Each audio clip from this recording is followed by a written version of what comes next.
Hello, hello, hello, and welcome to Teachers Are Talking, where we give you the real on education. And I'm your host, Lady P.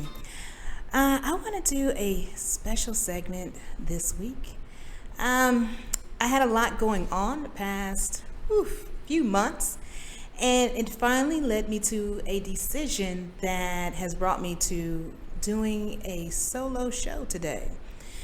So you will hear from me only. But my decision was to leave education altogether. And it was a hard decision, but yet I believe I made the right decision. After being in education for over 11 years, things have changed and things have not moved in a direction that I wanted to go. And I'll get into that a little bit more, but before I even start with that, I want to go over what is education. What is education in America? What does that look like? What does education look like in other countries who we are supposed to compete with? And why is it that so many people in America are burning out or leaving the country to teach elsewhere? I had a teacher friend, matter of fact, this week, she asked, what is it like to be in China? She's going all the way to China to educate another country's kids. I have other friends, they're going to Dubai. They're going to other Middle Eastern countries, which is Middle Eastern countries. Who would even think to go there to teach someone English? And why would they even come here to America to recruit teachers to teach in their countries? What is it that we have or that we're missing where we have to go somewhere else to teach to be happy or to feel satisfied? So before I get started, let me read something to you. And it's called, I Am a Teacher. I am a teacher. I have answered my nation's call to redefine the future. I have been entrusted to nurture and develop our country's most precious resource, our children. I am a coach, mentor, counselor, and friend, fully prepared to take the necessary steps to make each student's dream become a reality. I would never waver from my course. I am a professional, the descendant of a proud and honorable heritage. I hold myself to a higher standard because I am accountable to our nation, my community, the students, and myself. I will always conduct myself in a manner that will bring credit to my field. I actively seek ways to sharpen my skills through continuing education and collaboration with my colleagues. I am a partner. I work together with the community, business organizations, support agencies, administration, and parents to ensure each student receives the quality education that many seek and relatively few realize. My classroom door is always open for my students and all who wish to catch a glimpse of how tomorrow's leaders are being prepared. I am a shepherd. I openly reach out to guide each student who passes through my door, rich, poor, privileged, or disadvantaged. I nurture and encourage each student to achieve their full potential. My students will overcome life's obstacles to become successful. I am an advocate. I encourage my students to take risks, think outside the box, and always dream big. I help my students learn to be humble winners, gracious losers, and work together as a team to achieve their goals. I am a confidant. I offer counsel to students who have nowhere else to turn in times of personal crisis. I offer the support, guidance, and encouragement my students need to pilot them through their hour of darkness. I would never jeopardize that bond of trust. I gladly take on each of these roles to encourage my students have the tools they need to be successful in an ever-changing world. I am a teacher. I have answered the call. I cannot and will not fail. This was my reason for teaching. This was my Bible.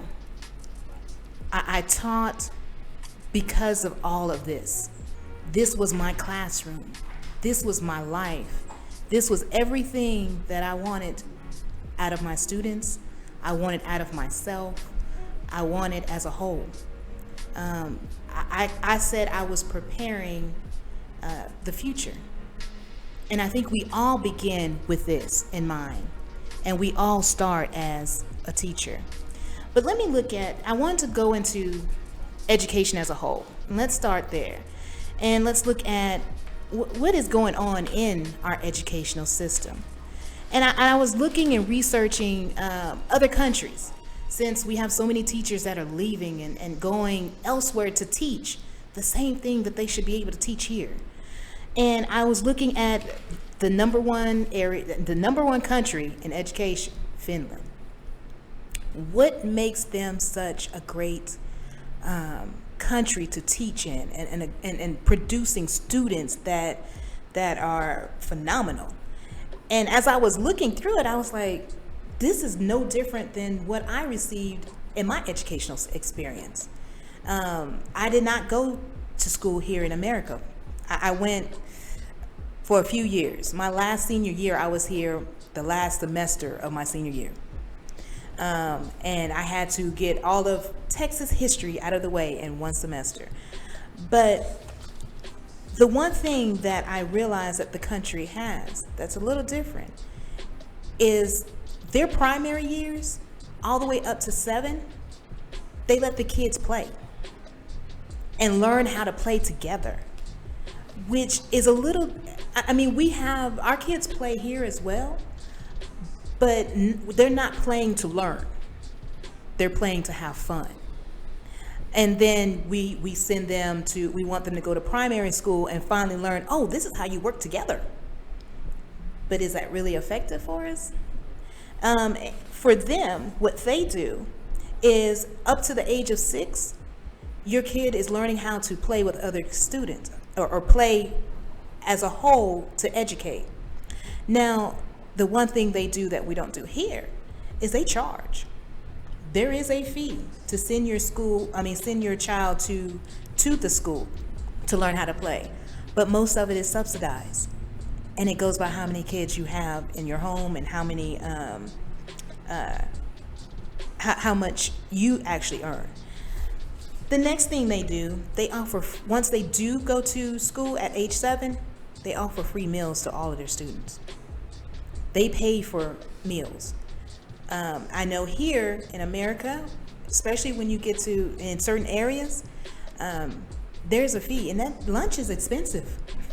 Lunch becomes a new bill that you have to take on.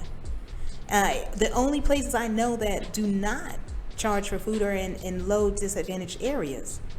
And in that case, it's only because the families can't afford to send lunch money.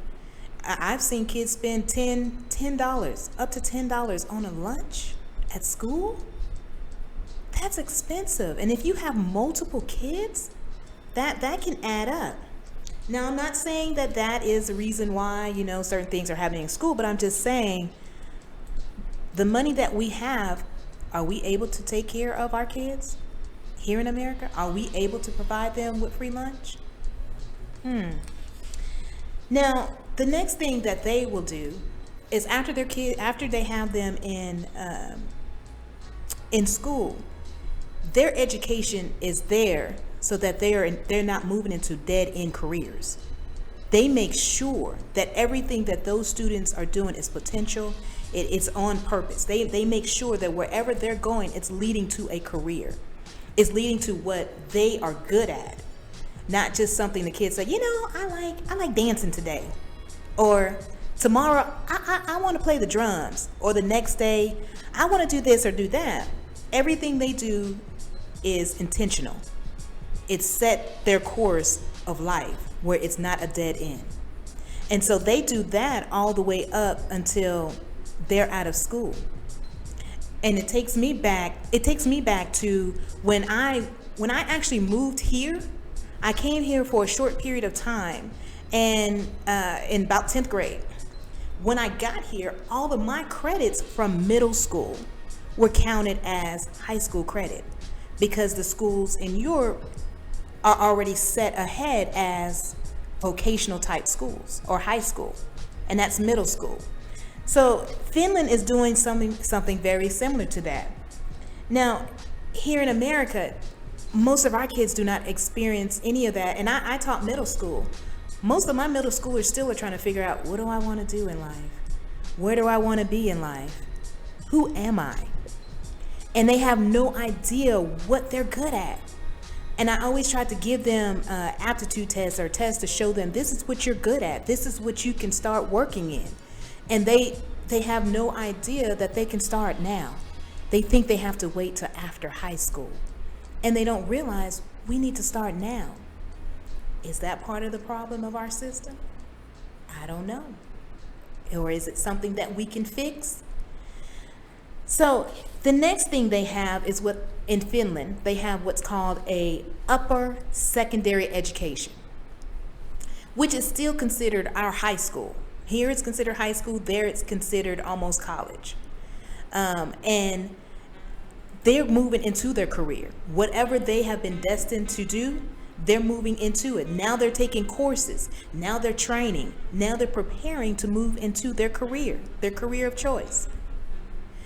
Now, here, our high schoolers, they have all these fun things to do. They have all their sports. They have all their creative things, their proms, their dances. Is that part of what's hindering them from getting what they need?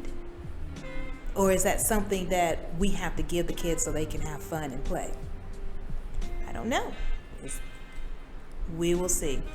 Now, the next thing, once their students graduate from that particular secondary upper school, they're moving into their career. They're going on to college, which they already have partial credit for anyway. Our students are still not quite there yet. And I've realized there's a gap in our educational system when we look at other countries. I also looked at China to see what China is doing. Now, China is a little more strict. They are a little more strategic in what they're doing. China, they do not have a lot of play. There's no kids will have creative thinking time as far as sports and art. Theirs is all about learning. Now, one thing I will say is in common with both of those countries, they take a lot of breaks. Their days are shorter, a lot shorter. I know the school that I was teaching at, we were going from 7 in the morning to some days the teachers were there to 6 or 6 if we had meetings, but school still wasn't out till after 4. Long days, tiring days for our students, and that's 5 days a week. Finland, again, they do shorter days. They may do 5 hours a day, 4 hours a day. Is that another problem? I don't know. Now, I will say this, that for me personally, I would love to have shorter days. I would love to have time to be able to go and make it to a doctor's appointment. I would love to have the time to have time for planning, prepping, and then also have family time. Is that a part of what's going on here in America? I think a lot of this is all adding up to part of the burnout that teachers are receiving and educators are receiving. I want to go back and look at one thing that I saw that actually surprised me. One country that a lot of people are actually that they said is good for teachers to come to. A country you would have never guessed in a million years. Ecuador. Ecuador. Who would have thought Ecuador was the best place for a teacher to go to? They said Ecuador pays for teaching housing. Ecuador pays, yes. Y'all, Candy J's in the house with me, and she gave me a look. Like, what? But yeah, Ecuador is a place they said that it's good for teachers because it gives them their freedom that they need as far as time off, because they take a lot of breaks. They teach 190 days. We teach 188 here. But within that 190 days, they may have 2-3 months, well, no more than that, because they had, I think it was 4 breaks, almost a month off each. I can always use a good break, mental break. I don't know about y'all, but I can always use a good mental break. But yeah, and as far as paying for their housing, and then they pay them as if they are professionals. Now, if we get into pay, the pay here for our educators, for teachers, sometimes it's not even worth, it's not worth it. We give more than what we actually bring in. I want to hear from some of you and your thoughts and opinions on our educational system right now. And if you are a teacher, ex-teacher, principal, I want to hear from you. So give me a call at 203-802-5694. And that's 203-802-5694. Now, like I was saying, Ecuador is to me, I would have considered that a third world country. But for educators, they say it is phenomenal. I don't mind someone paying my rent. Trust me, I do not mind. You can pay my rent and still give me a nice salary. I would gladly take it. And that's one thing that they looked at, and they said it helps. But that's one thing here in America, teachers are not paid as professionals. I had a friend, actually, she had been teaching for many years. The town she taught in was very small. So she was making about $30,000 a year. I'll say it again, $30,000 a year. And she had a master's degree. And she had been teaching for some time. But the town she taught in was very small, and so their cost of living was very low. But $30,000 a year, that's still, is that another reason why teachers are leaving the field? Could be. I mean, if you're not able to provide for your family, then, you have to find something that will provide. As much as we love teaching, we still think there are a few more things that can be done.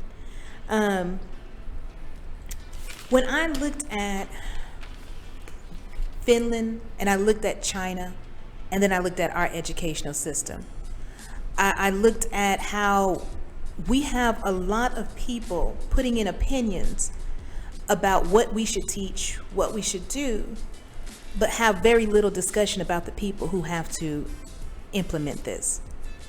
Most people do not even discuss this with a teacher. 90% of the people who are making these choices and decisions have not even been in the classroom, never stepped foot in a classroom, have no idea what's going on. Is that making a difference in how we teach? Yes, I believe it does. We're asked to do things that sometimes is not feasible. Sometimes it's not the best for our students. Sometimes it's not the best for us. And that's emotionally, that's mentally, sometimes physically. I've known quite a few teachers, restroom breaks. What is a restroom break? What is a lunch break? Those are things that teachers don't even get and people don't believe. But it's hard to get. Sometimes you have to just walk out the class and run to the restroom and leave your class unattended, which that's not a good thing. So again, are these things that lead up to teachers leaving? Are these things that lead us up to not wanting to stay? When I read I Am a Teacher, when I first started, my entire career was based off of I am changing the world. I am moving into a field where I know I will make a difference. And honestly, I know I have made a difference. And I'm leaving a profession that I actually love. I love molding kids. I love seeing kids catch on. I love to see kids motivated, encouraged, coming up to me, because most of the time, I'm the only person that they see during that day. When they get home, by the time they get home, it's time for them to go to bed. Because it may be 7, 8 o'clock, especially if they're in sports. So they're with me from 7 in the morning to sometimes 5, 6 at night if they have tutoring. And you grow a bond with these kids, and you learn, good kids, bad kids, it doesn't matter. You learn that they want more too. But sometimes we're not able to give them the more that they need. Sometimes we're not able to provide them with just the small things that they will need in class that can get them there. Now I want to talk a little bit more about teachers and the passion we have and our mental health. I know I did, one time we had a show about mental health and teachers. And I'm going to be a little transparent. And another reason why I am leaving, it was for my mental health. There was several times this year I really felt that mentally I was not stable enough to keep going. I was not emotionally able to handle myself, what is being brought down to me, and still be that perky, sweet teacher in front of the classroom. Mentally, I couldn't do it. Over the years, it's been progressively getting worse. And every year I would say, you know what, after the summer, after I regroup and get myself together, I'm okay. But I found that the more I say that, the more I found that other teachers are medicated. And that's why they're able to keep going. I met many teachers that if they didn't take their medicine, their day was not going to go well. And a lot of it didn't happen until they started teaching. And it's a lot of what is brought to us from the state. A lot of things that are brought down to us that is not always, like I said, necessary good for us or our students. This year I worked more, but I wasn't there mentally. I worked to the bone. Because when I work, I give 120%. And the school is requiring 175%. There's only so much of me that I can give before I have to leave and check out. I have a question. Sure. So it's based on what you just talked about. Mm-hmm. You mentioned that, the mental conditioning that it has on an individual teacher. Right. So what is the cause? Is it the students? Obviously the pay has some impact on that, but is it the students? Is what you're getting from, you mentioned something about the state. Yeah. But you're not in contact with the state that often. You're talking to the administrators in the school. Actually, we are. You are? Okay. The state is what dictates what we can do and what we can't do. So it's a matter of conscience that's causing the problem because it's things they're asking you to do that your conscience really don't want to do? Some of it. And some of it is, like Texas, we have this state mandated test. And they emphasize that test so much that everything we do is based on that test. But is that test actually benefiting every student in my classroom? No. Is that test beneficial for every student in my classroom? No. It's not. If I have a special ed student and then I have a gifted and talented student all in the same classroom, now I have to figure out how to make sure they're both passing that test with the same grade. Knowing one student is already coming in with a deficiency in learning. So how is that possible? I don't understand it, but how is a mentally challenged student placed in a class with gifted and talented students? Is it classification or something that's happening in the early part of the year? Well, Again, the state decided that they're not separating kids, and they decided that they're going to have inclusion, where you include all students, every level. Yes. So you're in a classroom with special ed students, you're in a classroom with students that speak different languages, you're in a classroom with students that are gifted and talented, all in one room, and you have to give them all the same thing and get them all to the same level. And the challenging part is the gifted and talented student has moved on and checked out. Sometimes they become the disruption because they're bored. Or sometimes they'll sit there and quietly and just smile, but they're bored. And then you have your special ed or special needs students, or students that are mentally challenged, because you have an array of it. I mean, it depends on what you get. Sometimes you get some that are ADHD, but sometimes you get some that are we call it ID, but it's I can't even think of the name of ID. It's a student that has a learning disability and they're not able to learn. So you have all of them in one room, and that child is still sitting there, and you have to say, okay, I'm giving you this, and that. Now I need you to get here. And they're fighting you because they know they can't. They know they can't. And they're looking at the student who can. And then you have the ones who can't speak, who's not able, who's not, they're not, their native language, they're smart students. But in English, they're not, because they're just learning the language. And so you have them in the mix as well, but you have to bring them all together and say, here it is. Now, there are countries that teach like that, but they give them everything they need to do that, because the kids start early learning to work like that, which is China. China teaches collectively. They teach everyone as a whole. They do not teach individual. We're teaching individual, but have to teach as a whole, if that makes any sense. We have to give individual instruction, but yet we're graded on a whole, as a holistic class.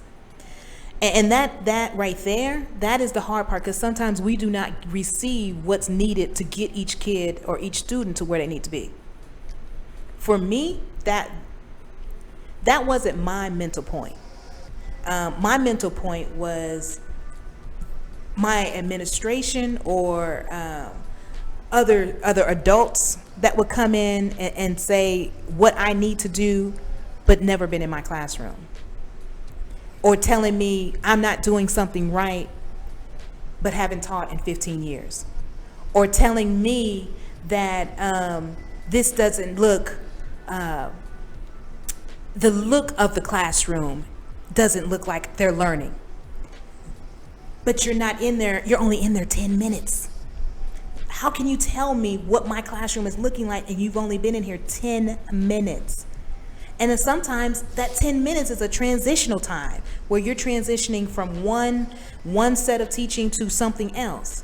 Or you're giving me, I have 40 minutes in my class, I have 35 kids in that class, and you're telling me that I have to have 10 things that need to be done in 40 minutes. My kids don't move at that, my students are not moving at that pace where I can go here, and here, especially if I have students that have special needs or students that do not speak English. I have to give them additional things to catch up and keep up. So I cannot go through all 10 steps that you're giving me. And then I'm in trouble. I'm dinged on my evaluation for not going through all 10 steps. That was my mental break, because there's only so much I can do, and there's no leniency or anyone that's saying, hey, let me show you how to do it. Come here, let me show you how to work with all of these kids and put all this together and still make and have successful students. So is this a new thing that's just started? No. Because you've been in education for 10 years now. Yeah. How has that evolved? I know when I first got into it, it's always been pretty much the same. But when I first got into education, I always had support. I had a good team. And I always had someone that was there that was actually coming in. And it wasn't someone that the school gave me. It was another teacher that teacher come in, she was like, okay, baby, let me show you what you need to do. This is how you need to do it. But now we're getting to a point, a lot of those veteran teachers are moving out. They're leaving. They're tired. And a lot of the things that they used to use, they won't let them use it anymore because they're saying it's outdated, or it's not good for where we're trying to go with this STAR test here in Texas. And in other places, it's not good for whatever they're teaching towards. So it's not that it's new. It's just that the support's not there. Yeah. Everything now is teaching to a test. And that's in most states. We're teaching to a test. We're teaching to something that is not going to be productive for our students in the future. So who was the advocate for the teachers? I mean, I know you guys are under a union. Is it the union that represents you guys in front of the state? I know it's funny, but it's funny because they go to the state and the state still makes the decision they want. Just like we got a raise. Woohoo! We got a $5,000 raise. But let me tell you how that's going to work. How that will work, they gave it to the district. Each district will distribute that however they feel fit. Now, our last few raises that we did receive, guess what? It was the same amount of the insurance that went up. And that's another thing. I know quite a few teachers that are paying $1,500 a month, $1,500 a month on insurance. Is that a reason for our education system not being the way it is? I mean, or where it should be? I mean, some people say, yes, we have a wonderful education system. We are teaching our students, but are we teaching all of our students? Or are we teaching just some of our privileged students who have parents that are advocates for them? I mean, that's another thing too. There are areas that have the school that's ran by parents. The parents come in and say, nope, we're not doing that. We want this, and that, which can lead down, I mean, it can work both ways. That can be wonderful, especially if you have parents that understand the logistics of school and understand that it's not just about teaching ABCs, but it's also satisfying what the state is saying that is required of that student to be able to be promoted. So if the parents understand it or actually come out and get a better understanding of what's going on in the classroom, that could be a wonderful thing. But if you have parents that are out there and that are advocating for what they want or what they think their school should represent, then that runs into a friction and a conflict between what the parents want and what is actually allowed. Because I know I have friends that move to certain school and they're like, oh, you come over here, you may not have to worry about such and such, but you have to worry about the parents calling you every 5 minutes. Why did Sally get a B on your test? She got a B. Why is Sally getting a C in your class? That's what she earned right here. Right here. Yeah, Sally needs an A because we're trying to go to district and we're trying to go to state, but Sally needs an A in your class. And if she don't get an A, that's not happening. And then they put pressure on the teacher. And guess what? You have to give it to them. Because if they go any higher, and once they go to administration, guess what? Administration is going to come to you and ask you, give me all the documentation, which you can provide. You give them all the documentation of why they failed, but then they're going to say, well, you go ahead and do it this time. This time turns to next time. Next time turns to the next. And next time turns to the next. So the person that loses out is the student in the long run. In the long run, yeah. But this is what we have created. And so now kids feel as if all I have to do is tell my mama. My mama come to the school, and that's not even just the privileged kids. That's the low economic disadvantaged kids as well. They do the same thing. Their parents are fighting, some of their parents are fighting the same thing. My kid can't play football. And I'm looking like, well, He refused to turn in the work. Well, he was tired. He got home late. And then the pressure comes from the administration. They pressure you and say, hey, go ahead and give them the A. They didn't deserve an A. So now we have kids that have privileged mentalities. Now we have kids that are running around in the world thinking everything is supposed to be handed to them on a silver platter. This is what we're creating. And it's gotten worse over the years, especially now, especially in the South where football and basketball, sports is a big thing. It's to the point where okay, you get your roster, who's on the team. You look at, okay, who's on the team, who's going to start pressuring me. You get the coaches calling you. You get okay, let me make sure this kid is getting this done because I don't want to hear anyone's mouth. I don't want to hear anyone saying, I didn't do this, I didn't do that, I wasn't working with them, because they will go say something and the pressure comes back on you.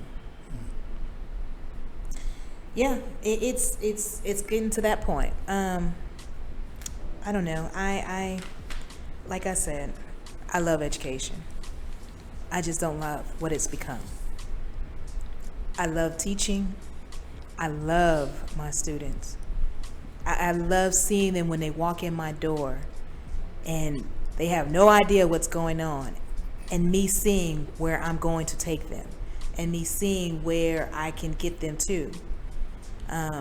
Because I had a motto. I don't care what they say or do outside of that door, but once you walk in my room, I'm going to do what's best for you. Regardless of if it gets me in trouble, which it does sometimes. I get in trouble. But I'll bite that bullet to give them the best thing that's needed. And sometimes in the end, administration sees it in the end. Like I had a new principal. She finally saw in the end how my first semester for me was building my kids up, giving them confidence, instilling in them that they can do it. And most kids, it's just letting them know they can do it. And they are successful kids, and they have the ability to do it. But it took a whole 2 years for her to realize that, and a whole lot of me getting in trouble before she realized, you know what? You are a pretty good teacher. They've taken that control out of our hands, of us doing what's best for our students, not what's best for, or what looks good. Because that's another thing. They want your classroom to look a certain way. When they walk in your classroom should look like there's learning going on. But what does that look like? What does learning going on look like? If my kids are sitting there and I have one group of kids on a computer, I have another group working on paper, and I have another group that I'm sitting with, what does learning look like? They're all doing something different. I have one group that may be watching videos, but they're interpreting what those videos stand for. Can you tell me that's not learning? Or are you saying that they're watching videos? Why are they watching videos on their computer? So this has been my struggle. It's been, like I said, it's been a long journey. It's been a very, very long journey. And my decision was not easy. It was probably one of the hardest decisions I had to make, but then it was one of the easiest when I felt the relief of not having to sacrifice my mental health or not sacrifice my physical health. That physical health, that was another thing. Many teachers do not take care of themselves. People do not believe that, but many teachers do not take care of themselves. I know this year alone, several teachers that had to leave in an ambulance because passed out, because the blood pressure was too high, because the stress was too high. Mental health, I known a teacher that she closed the door and just cried the whole time, and we had to actually get someone to go in the room and bring her out while her kids were in the hall. We had to get her kids out so they wouldn't see her crying and not able to stop crying because she couldn't handle the stress of day-to-day, the day-to-day stress of a teacher. What does that look like? So I have a question. Yes. Okay, so I understand that there are situations where women internalize this a little bit more than maybe men do. Is that a thing straight across genders where the men are, I know they're feeling pressure too, but are they reacting? Are they having the same mental situations that some women are in the classroom? We had 2 men this year commit themselves into a institution. African American men at that. Those are normally our stronger men. But we had another man, he had to take off for about 3 weeks just so he could get his mental health back. I know another male, actually about 4 male teachers, no, it's more than that, actually 4 male teachers that I have personal contact with day to day. They all had mental struggles this year. They all had to take off a lot, or they had to take off for an extended period of time. So it's not just the women, females, and it's not just us not able to handle it. It's not able. They're not taking care of their physical and mental health. Physical health, as far as going to the doctor, many times we don't have time. When because by the time we get out of school, the doctor's office are closed. By the time we start school, the office is still closed. Taking off, you feel guilty. You feel guilty leaving your students with a substitute. You feel guilty that you have to leave them. And sometimes the pressure's put on you to make you feel guilty. They're telling you why you're taking off too many days. They only give us 5 days. Around about 5 days for 188 days that we teach. That's not a lot of time to take. You need more than that. Say you have kids and your kids are sick. I had a teacher last year, she ended up paying the school district back $1,500 at one time because her kid caught the flu, then she caught the flu, then the kid caught the flu again, and then she caught it again. She had to give them her entire check for almost 2 months because she was sick and she had to take off, was forced to. So yeah, it's a double-edged sword sometimes, a double-edged sword. Now, I want to read something else to you before we start to get out of here. And I want to read about the heart of a teacher. And the heart of a teacher, the child arrives like a mystery box with puzzle pieces inside. Some of the pieces are broken or missing, and others just seem to hide. But the heart of a teacher can sort them out and help the child to see the potential for greatness he has within, a picture of what he can be. Her goal isn't just to teach knowledge by filling the box with more parts. It's putting the pieces together to create a work of art. The process is painfully slow at times. Some need more help than others. Each child is a work in progress with assorted pieces and shapes. First, she creates a classroom where the child can feel safe in school, where he never feels threatened or afraid to try, and kindness is always the rule. She gives the child the freedom he needs to make choices on his own, so he learns to become more responsible and is able to stand alone. He's taught to be strong and think for himself as his soul and spirit heal. And the puzzle that's taking shape inside has a much more positive feel. A picture is formed as more pieces fit, an image of the child within, with greater strength and confidence and a belief that he can win. All because a hero was there in the heart of a teacher who cared, enabling the child to become much more than he ever imagined or dared. A teacher with a heart for her children knows what teaching is all about. She may not have all the answers, but on this, she has no doubt. When asked which subjects she loved to teach, she answered this way and smiled. It's not the subject that matter. It's all about teaching the child. And I want to say with that, I would say 99% of the teachers out there believe this. They believe that these kids come in with everything, and it's our job to put it all together again and place the pieces where they're supposed to be, to create a child that feels safe and that's able and want to learn.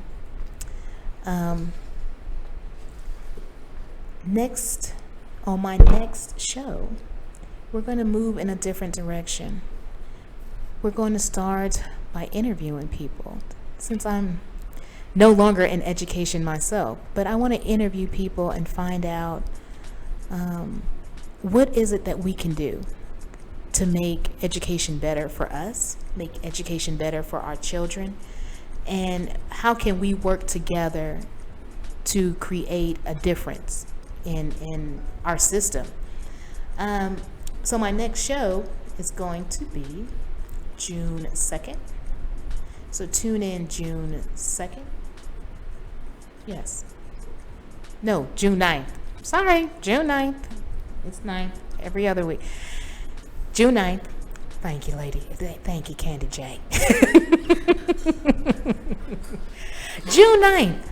Tune in, and I will have a special guest, and you'll still see my co-hosts. They'll still come in, help me out, so we can find out what is it we need to do a little different or tweak to make things better for our kids, make things better for our teachers, our educators, and how can we get things from the penthouse of DC down to each state and make it better for us. Matter of fact, June 10th through 12th, they are having a rally in DC to advocate for after-school programs and different programs in school so that we can keep them. They want to take that away, along with a lot of funding, to advocate to have our students still be able to participate in after-school programs and different programs within our schools. So if you're able to go to DC and participate in as being an advocate, I will see you there, because I will be there.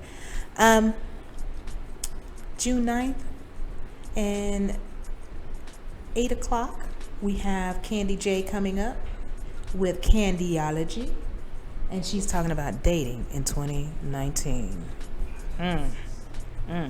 Tomorrow we will have The Man Cave, and that is at 8 o'clock.